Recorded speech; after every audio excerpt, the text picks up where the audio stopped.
Are y'all up early this beautiful Sabbath morning like I am cooking? What we making?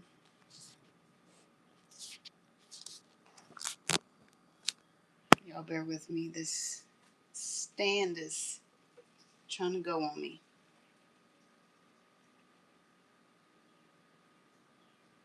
I got me one of them classic grandma dishes, y'all.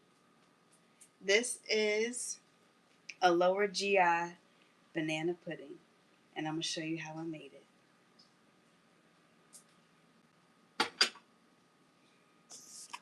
Come on in the kitchen.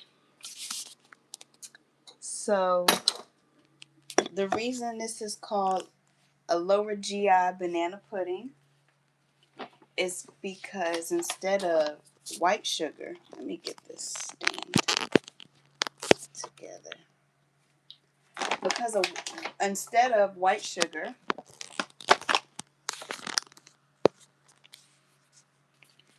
that's not mine, y'all. My brother's living with me, and that's his. Y'all already know we not doing that in the ancient kitchen. We're using coconut sugar in replace of white sugar. And this is dairy free, and I'm using almond milk. Alright, so this is a revolutionary recipe. This is a revolutionary recipe. I'm defining it as such because, oh, y'all forgive me, this stand is on its last legs.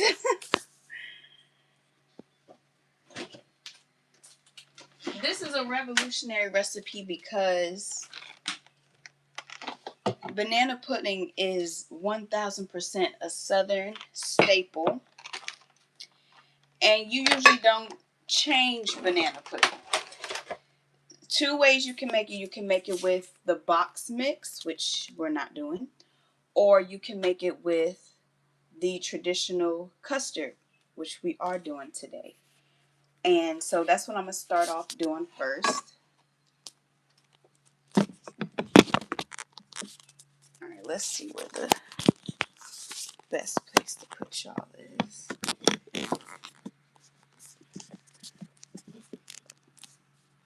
All right.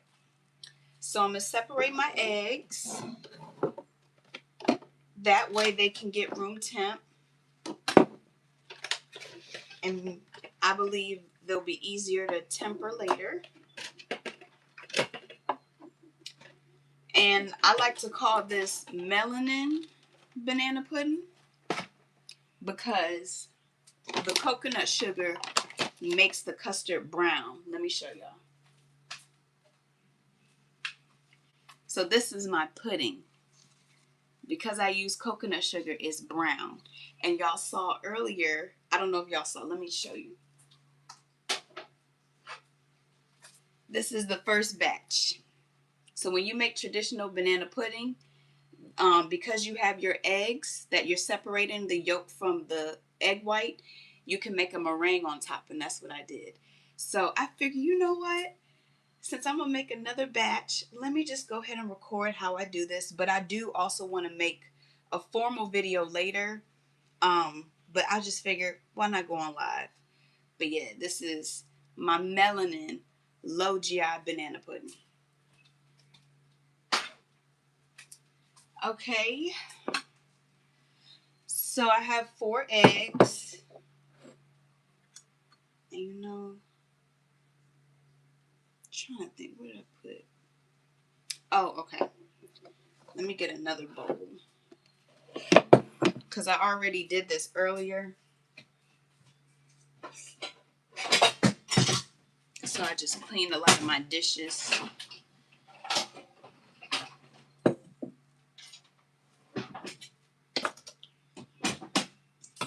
Tell me in the comments if you like banana pudding. I was very intimidated to make this. I made this for the first time last November. And the reason I was intimidated is because I didn't eat banana pudding growing up. Banana pudding was always there, but I just I never had an interest in it at all. My mom liked banana pudding, and I grew up in Lynchburg, Virginia, so banana pudding was always around. But when I was growing up, I felt like if a dessert didn't have chocolate, then I didn't want to eat it.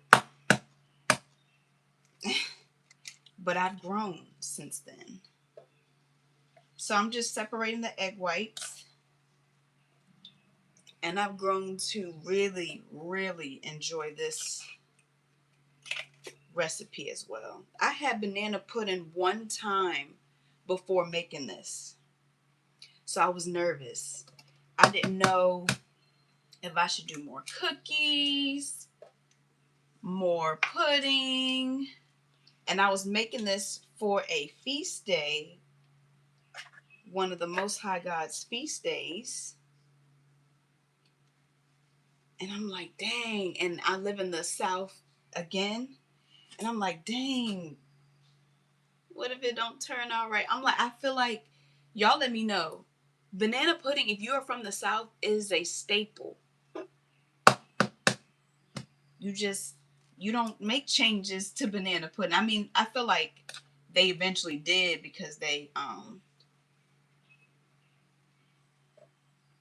went from having a traditional custard like we're doing to making the box mix.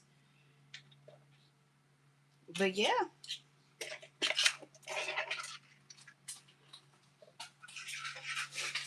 So not only did I have a true point of reference with banana pudding, well, the first time I was making it, because I only had it once, but I also was changing some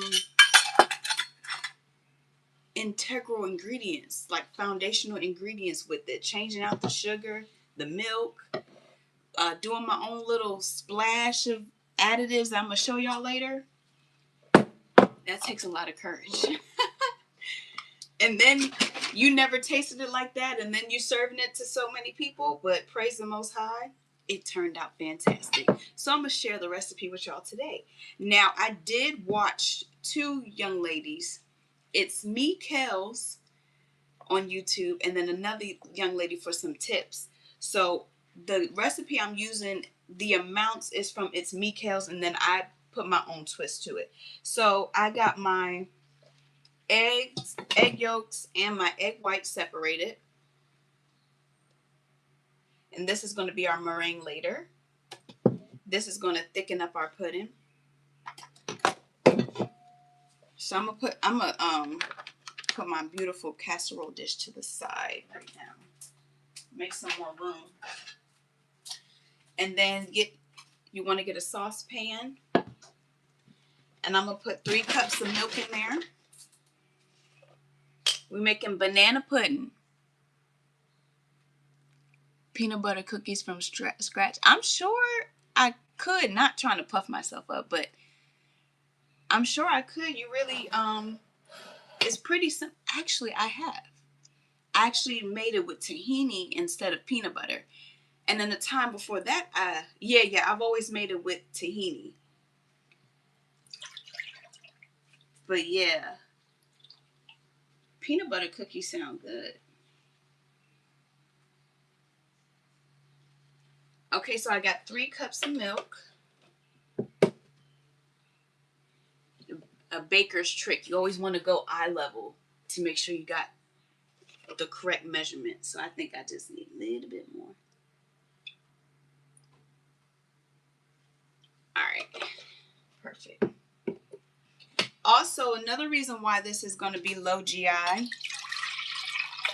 is traditionally you use all-purpose flour in your custard to make it thick. And we're going to use all-purpose flour, but it's not going to be the hybridized wheat. I'm going to put y'all right here. Perfect. It's going to be einkorn flour. Einkorn flour is the original wheat that all this other hybridized wheat comes from. But you know, when you start playing around with stuff, it doesn't have the same potency, doesn't have the same nutrition. So einkorn is that original ancient wheat, and today's wheat is hybridized versions of einkorn. Let me get a paper towel so I can dry this. So the benefit of using an ancient wheat is naturally low in gluten and naturally lower GI. So that means it's not going to cause the same blood sugar spikes as regular all-purpose flour. It also has a different texture. So it's still light like all-purpose flour. It's not like whole wheat flour where it can change the consistency that much. But if you're going to swap it with einkorn flour as opposed to all-purpose flour, it does act as almost, it doesn't make it starchy, but it almost makes it a little bit more rigorous. You have to be more vigorous to whisk this because there's little balls of flour in your custard mix. But then it eventually dissolves and the heat melts it all together. I think that swap is worth it. My dad deals with the narrative of Crohn's disease, so he cannot do gluten. And if you know somebody with Crohn's, okay, sorry y'all, I had an alarm. If you know someone with Crohn's disease, there's a lot of things they cannot eat. Or if you know someone with Crohn's disease and they didn't know they shouldn't be eating gluten, tell them to try that. But he can handle einkorn. Now, einkorn flour is not gluten-free. It's just naturally lower in gluten. And it's not going to spike the blood like regular all-purpose flour. So I got my coconut sugar. I just bought this yesterday too, y'all. This was a 2-pound bag. Gosh. I need to comment below if you know where to find a huge, I need like 5 pounds of coconut sugar the way I bake sometimes. And I just get in the mood. So today, excuse me, it's early. Today is the Sabbath. So I'm making this for the brothers and sisters later to be able to enjoy. And also, it was a request from my dad months ago when I made it. And he don't know that I'm making it again, so I'm surprising him. So I have 2.5 cups of coconut sugar. I put like a half cup more when I'm doing coconut sugar because you want to compensate for the possibility that it's not going to be as sweet.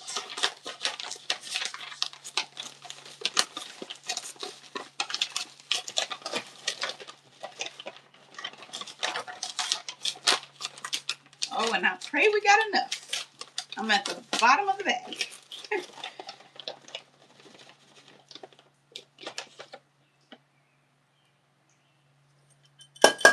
That's 2. Then I have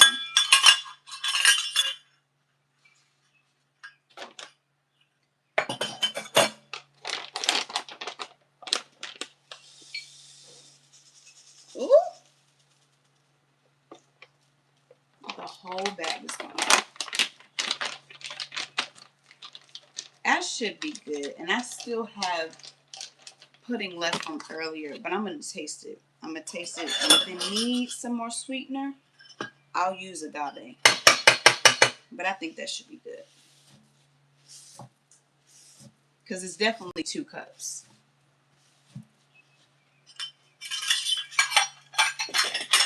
Okay, so it's so beautiful outside. This is the day the Most High has made. That's reason number 1 why it's beautiful. Reason number two is I think I'm getting some real rain in my area. And I love it. It's so it's so cozy and it's not cold. Beautiful. All right. So now we're going with a half of a cup of einkorn flour and then a half of a teaspoon of salt. That's going to go all in our pudding mix. What do y'all like about banana pudding if you eat it? Do you like more cookies? Do you like more pudding? Do you like fresh bananas? Because apparently people don't like fresh bananas in their banana pudding. Not sure how you have banana pudding without fresh bananas, but to each his own. What do y'all like?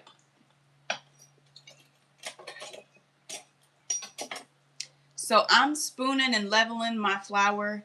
This is just habit. You don't have to do this. I'm just so used to it.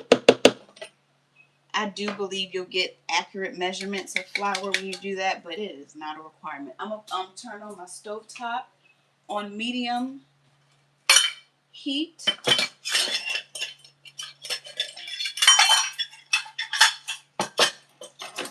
And then add in a half of a teaspoon of salt.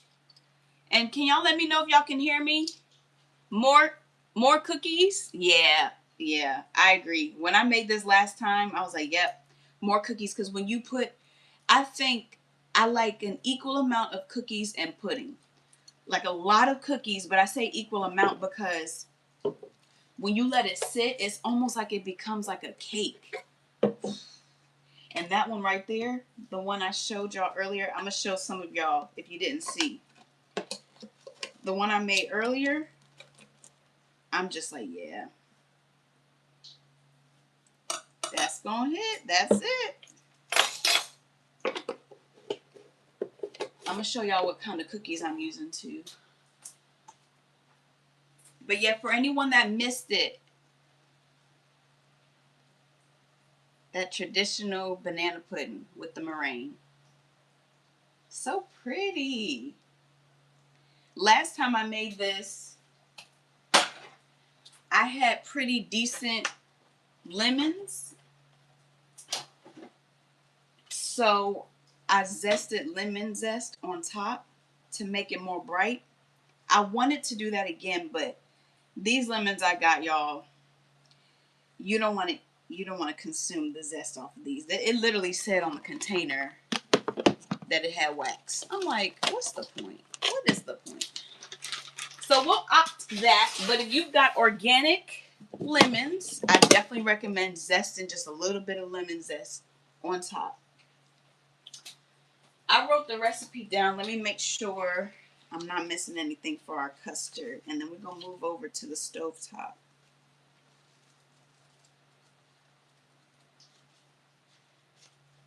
This is melanin banana pudding, y'all. Melanin. Low GI. So I got my milk, sugar, flour, salt.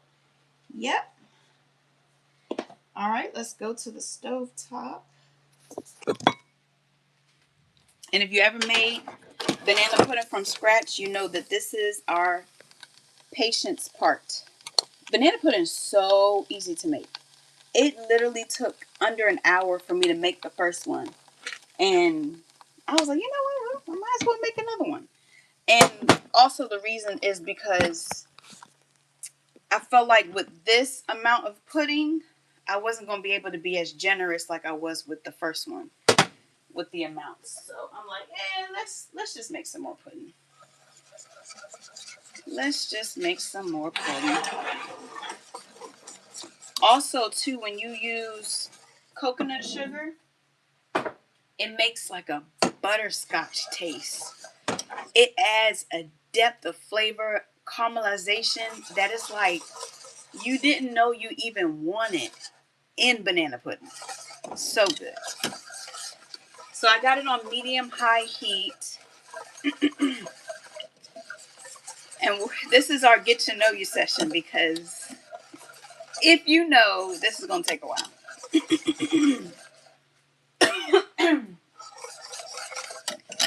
But it's the Sabbath, and we're going to make something good for our brothers and sisters to enjoy. So this is what I mean, y'all. You see how it's got those bits? I'm not sure if all-purpose flour does that too, but einkorn flour definitely does it. So you just don't worry. You just keep mixing it, and eventually those little balls will dissolve. More cookies.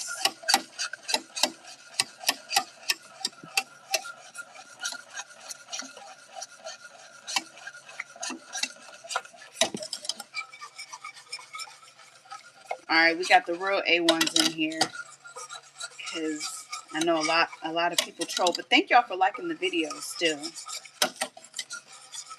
Ancient Kitchen is back in the lab making some melanin banana pudding.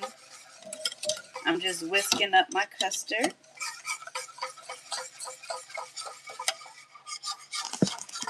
This is going to take us about 10 minutes.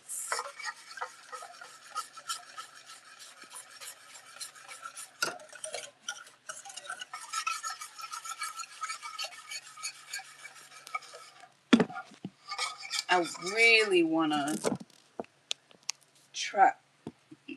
try this banana pudding I made earlier, cuz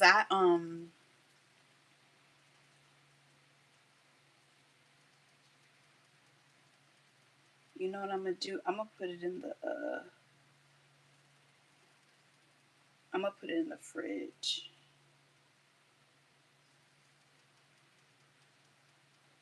So it can set some more, cuz I see some liquid on the side, and it's probably just the coconut sugar separating. So I'm gonna put this in the fridge.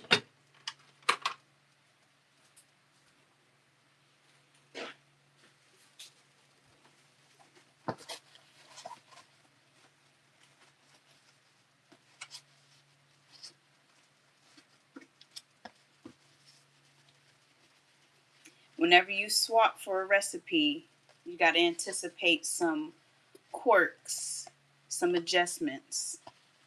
But you know, banana pudding definitely can be served cold. So I want to help it set. So I'm gonna put this one in the fridge.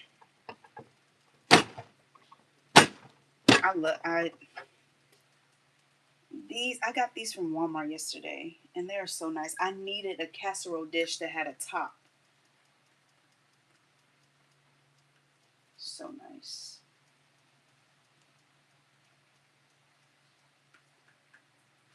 All right. In the fridge you go.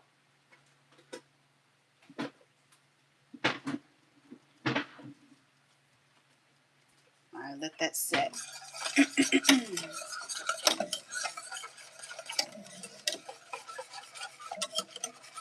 So I see one person said more cookie gang.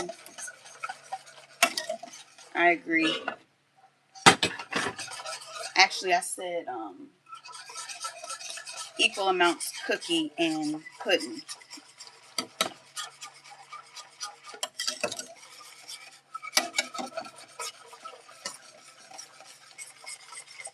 So this is the extra fun part, because we gotta be patient.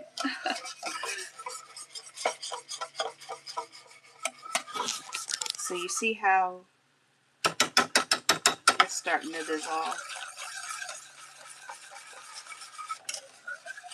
That's what we want.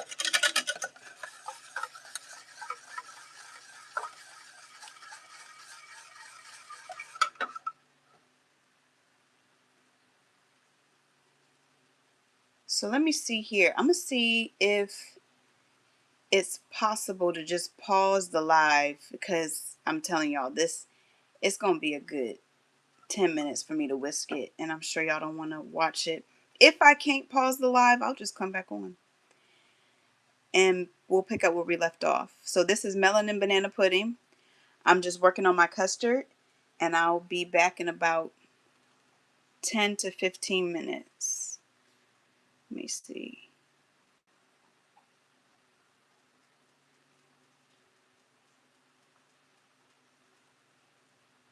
All right.